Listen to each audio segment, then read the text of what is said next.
Hello, everyone. Welcome. We are here for the Armor Up Talks podcast, and today is a very special day.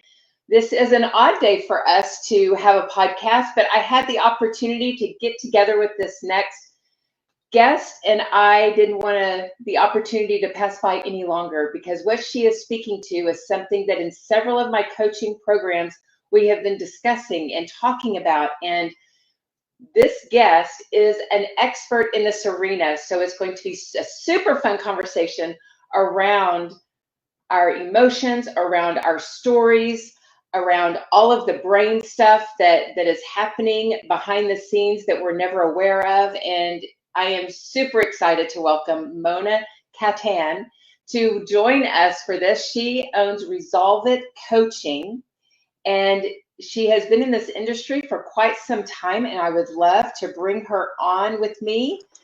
And here we are. Mona, welcome to Armor Up Talks podcast. Thank you, Ashley. I'm happy to be here as well. I apologize for still being in my car, but there were several wrecks which delayed my return home. So I'm behind schedule and I apologize. No worries. You know what I love about it is that the way technology is now, we can just do this on the go, right? Yes. We can be living our life, taking care of family, friends, whatever it is, and we can still share our mission with the world. So it's beautiful, Mona. Thank you for being here. So Mona, you own or Resolve It Coaching. And how long have you been in this business of helping people? I believe it is, you specialize in working with people with addictions and traumas. Trauma and addictions, yeah. Okay. Trauma's first, though. Trauma's first. All right. Well, what got you into this and how long have you been in it? My whole life, I've been in it because my earliest traumas probably happened as an infant and continued various types of trauma throughout my adult life. And so I've got all kinds of trauma experiences.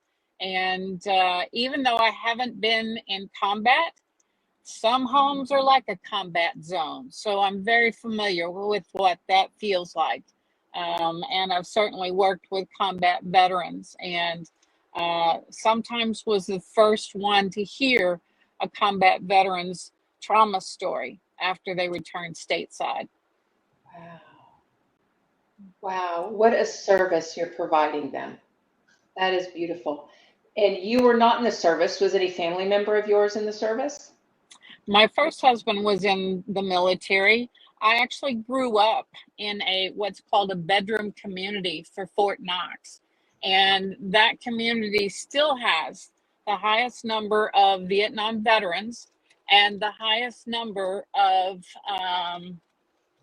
murder-suicide, where a Vietnam veteran would take his family hostage and either kill all of them and then himself, or at least a spouse and himself.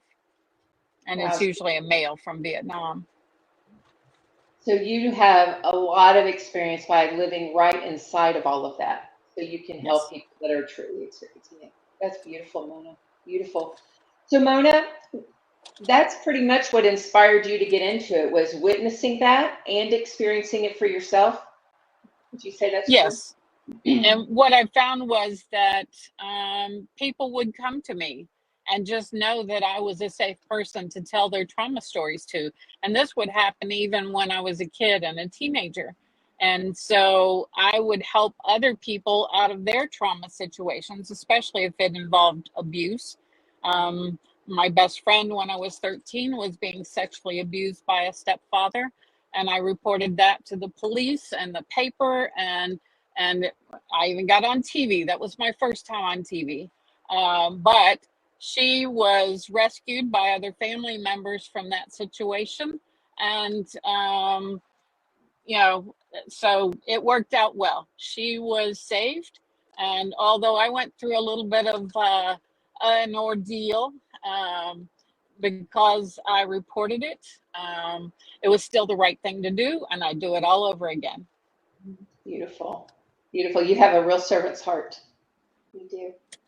I'm kind of passionate and almost militant about it. So, And there are huge strengths in both of those. yeah. Huge. So, what would you love our audience to know about you?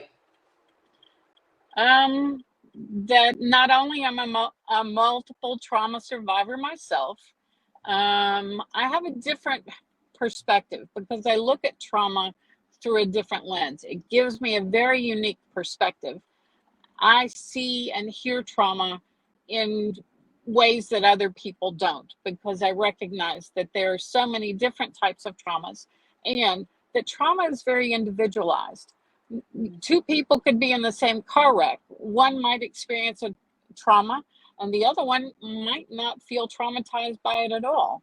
So True. it's very individualized and it has to do with your resiliency, your resources, the level of support that you might have, and just, certain internal things in each individual.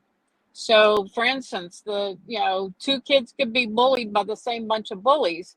One's going to fight back, the other is going to be traumatized by it and probably frozen and unable to defend themselves. That is true. Yes. So Yes. So, what is the definition of trauma? my definition is that you have witnessed, experienced, or perceived a horrific event where you or someone else is at risk of injury or death.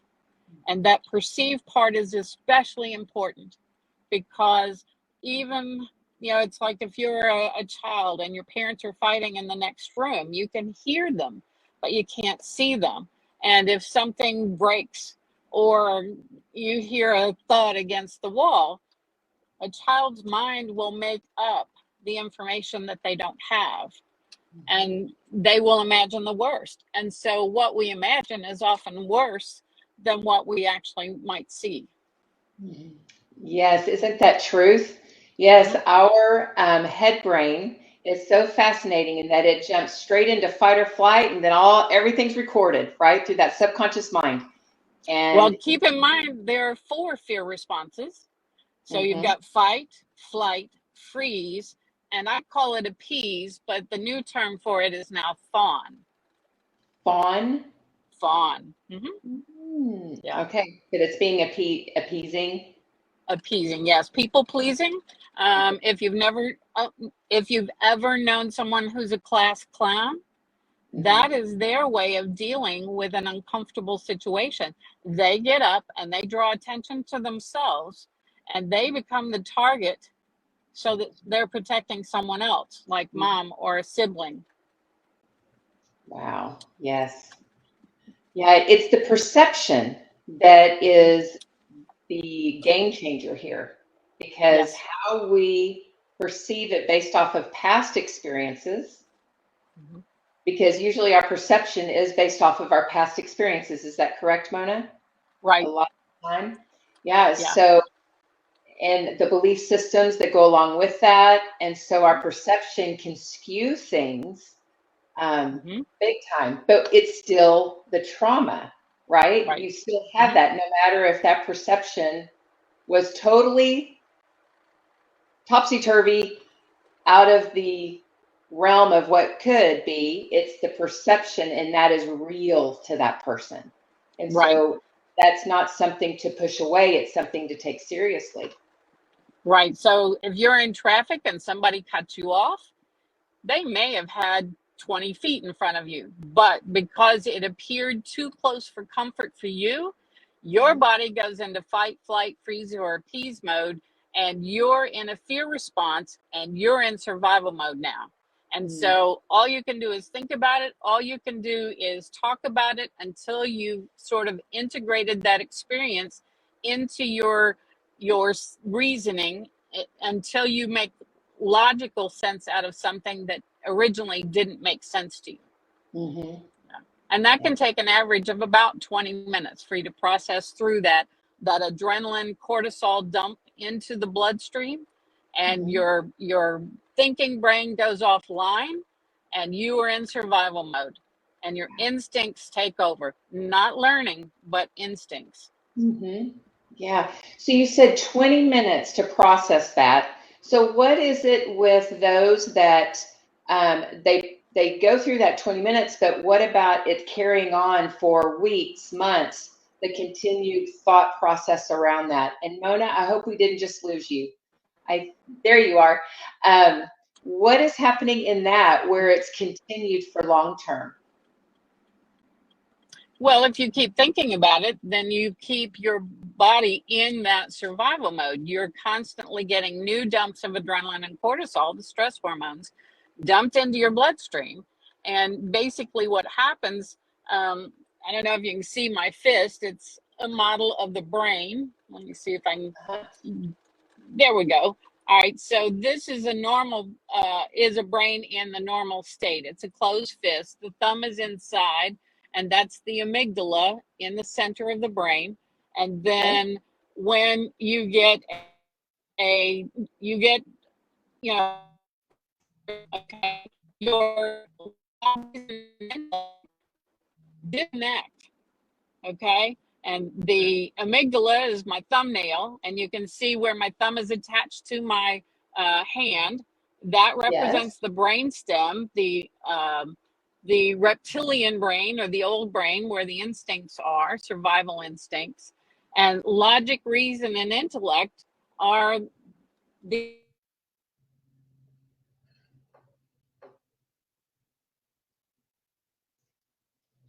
Uh, all right. So so can you 20 to repeat 30 that? minutes. Can Okay. you repeat that So starting at logic and reason? Start at that logic, sentence. yeah, logic, reason, and intellect are offline. They're disconnected from where they would normally be. And it takes about 20 minutes to metabolize one dump of adrenaline and cortisol. And then logic, reason, and intellect can come back online. And that's when we start to ask ourselves, am I crazy? Why didn't I do this? Why didn't I do that? Yeah. And that's because our brain has gone back to its normal, logical, conscious thinking brain instead of being in the survival brain. I've Beautiful. arrived at home. If you'll give me a minute, I'll get inside and we can continue talking, but I'm going to be working on getting my computer fired up. How's that? That's perfect. That's perfect. We'll carry on the conversation while you're in transit. Okay. Yes, yes, yes. So, something that's easy to answer while you're in movement.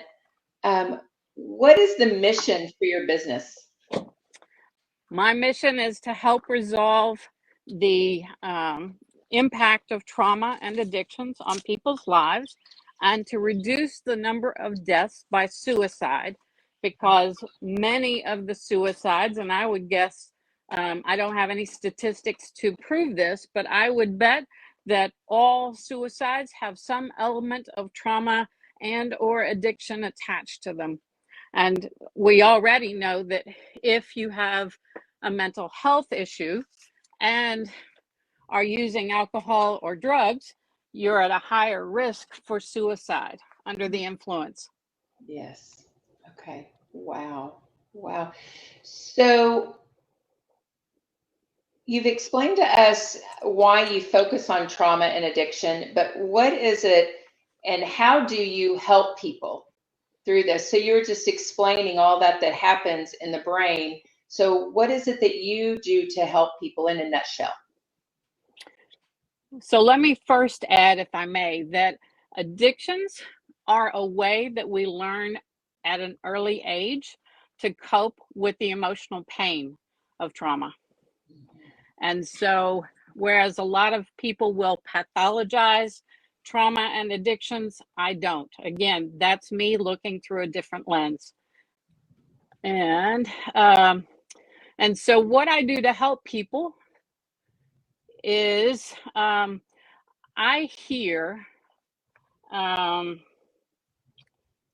I'm going to skip the name banner on my computer and just put myself in. Oh, it won't let me enter without putting in my name.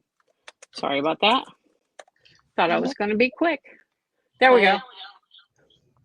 All right. So I'm going to end on my phone. There we go. Add you in. There we are.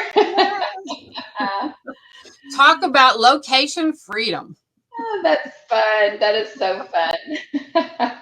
Well, we have a couple of people who have joined us. So happy that all of y'all are here. Thank you for joining Mona and I.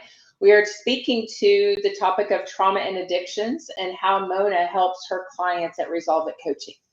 So, Mona. All right. So the way that I help is that I listen very well. I provide a sacred, safe space for people to feel comfortable to share things with me that they may not have shared with anyone else. But I also look at helping people cope first. Okay. Because I don't believe it's necessary to relive the past in order to resolve the pain of the past. Mm-hmm. And I definitely make sure that people have healthy coping tools before we go digging in the past. And I like the coach approach because, again, therapy does one thing, but it looks very deep into the past. With coaching, I look more at your mindset and, and I'm very visual. So I explain things visually. What happened? We can't change it, but we take a snapshot of it. Mm-hmm. And then we explore the frame around that snapshot, and how we frame that snapshot is our core beliefs, the stories that we believe about ourselves as a result of what happened. So for instance, it could be, I'm not good enough. There's something wrong with me. It's my fault. I should have done something. I'm stupid. I'm ugly. I'm fat. Whatever it is. Okay. Those are the stories that we believe, but they're not true. And they've never been true. Now, there are some physical components, but even like with believing I'm fat, a lot of times that extra weight is a form of camouflage that we put on. It's a suit of armor that keeps us from being as attractive as we might have been when we were sexually abused. Mm-hmm. We believe that that may stop or prevent us from being abused again. Doesn't always work, but that's what we believe. And that's why we put that suit of armor on.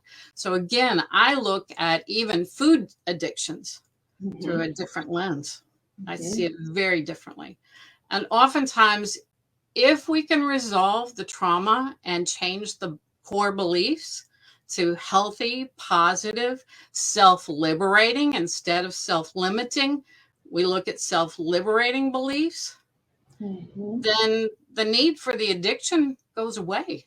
And it's a whole lot easier to change that behavior, because what you believe about yourself that drove that behavior and drove the thoughts and feelings around it, they're not there anymore. I have a man in his 70s that I've been working with for a while, and he is currently alcohol free, has no desire for it. He's very happy. His wife is happy. She has her husband back again. He's not a couch potato. He's very brilliant, very bright, very articulate, very smart. I enjoy talking with him. And so I can see what she missed. When he drank, he went away. He disappeared. All that was attractive about him disappeared. And so now she has that back. And what's even better is that he even likes himself now. Wow. Yeah. Yay. Oh, what a blessing to watch that in action, right? To see a person come back to life. Yes. Such a beautiful experience. I feel very fortunate that not only do I get to plant seeds, I get to nurture them, and I get to watch things grow. And sometimes I even get to reap the harvest. And that's when I get to see people live their lives, the lives that they choose to create for themselves. Beautiful. Yes. Yes, because they have the power within themselves, and you just help them find that. Right. So beautiful. So beautiful. All right. So you were speaking earlier about a freebie that you have for those that want to just dive in, the first level of getting an introduction from you, right? Right. This is a great introduction. Well, may I, yes, thank you for posting that. But the title of the freebie is based on the chapter in a book that I wrote recently. And the chapter title is Wounded, Not Broken, The Lies in Our Beliefs. And the book title is Life by Design, creating the life, the business, wait, creating the life and business you desire. Okay. And so that book is available now. But my freebie, which is 10 steps to change your limiting beliefs, it's part of the process that I take people through to help them identify their core beliefs that are hurting them, keeping them stuck, ruining relationships, maybe even keeping them in toxic relationships, preventing them from experiencing a satisfying career, getting the promotions that they want, helping them look at their victimhood. What are their victim mentality, their mindset, and what's keeping them from enjoying life and experiencing love and joy, true joy. So this is a basic, and I want to share it with people so that they can begin this journey of, they say that what fires together wires together, and what wires together fires together. So looking at what we believe about ourselves and looking at how that has been firing and holding us back from everything that we deserve in life. I'm just really passionate about that. I hope you can tell. I can, for sure. Yes, yes, yes. So I put the link up so that they can get it, and it's floating across the bottom. So y'all just simply write that down. I'm going to leave it up. Excuse me. I'll leave it up for a little bit so you can get that and double check it, double check what you write. And I do want to give just a little side note around this link. So in my experience, when I clicked it, because of a certain mail system that I'm using, it brought up a warning that there was a privacy error and not to go, don't go near there, right? Is kind of the warning that it does. But if you click advanced on that page, it'll open up and give you the link to be able to go to the page to get your freebie. So if that happens to be you using that mail service that I'm using, and it's bringing up that error looking page, just click on that advanced tab so you can get the link and click on it. It is safe. And so just click on that and that'll open up that page to get the freebie. Yeah. Is that And right? it's just because it's going through several servers to get back to the place where it's originally stored. Okay. Yep. Yep. Just the server warnings. Mm-hmm. So yeah, so you do have a freebie if you click on that link. Just keep investigating further. Right? Awesome. So Mona, what is it that you love to do for fun? Oh, being outside in nature. I love to walk in the sunshine and where things are green and growing. I've recently posted pictures of the flowers that are blooming in my yard and enjoying those. Um, I'm a fiber artist and I love to spin my own yarn from animal fibers. No animal is harmed in the process. Um, it's Wow. actually healthy for them to get a haircut, and then I get the benefit of spinning either the sheep's wool or alpaca fur, or one of the most unusual ones that I spin is dog fur, called Wow. shingora when it's dog fur. And I make some really interesting yarns, and then I weave them into fabric, or I might knit them. I love to knit shawls. I love to wear them when it's cold. Mhm. and and yeah, so I like to make things. I like to be very creative, and that's part of my mental health. I call it my sanity plan, because releasing that creative part of ourselves, because oftentimes that creative part of ourselves is one of the things that got wounded. And it's painful for me to hear people say, oh, I'm not artistic, I don't have an artistic bone in my body. And it's like, we were all born as creators. Mhm. Yeah. We all have creativity in our being. That's how we survive, is we adapt and create and evolve. And so we are all creators. And I think the opposite of being the victim is the creator. And I Yes, didn't come up with that. Dave Emmons did. that is beautiful. Mhm. Yes. Uh, Opposite of a victim is the creator. Mhm. Beautiful. All right. So, Mona, who is your ideal client? Me, someone, in their 30s to 60s, that has a history of either some type of abuse, abandonment, neglect. And keep in mind that neglect is more prevalent than either abuse or abandonment.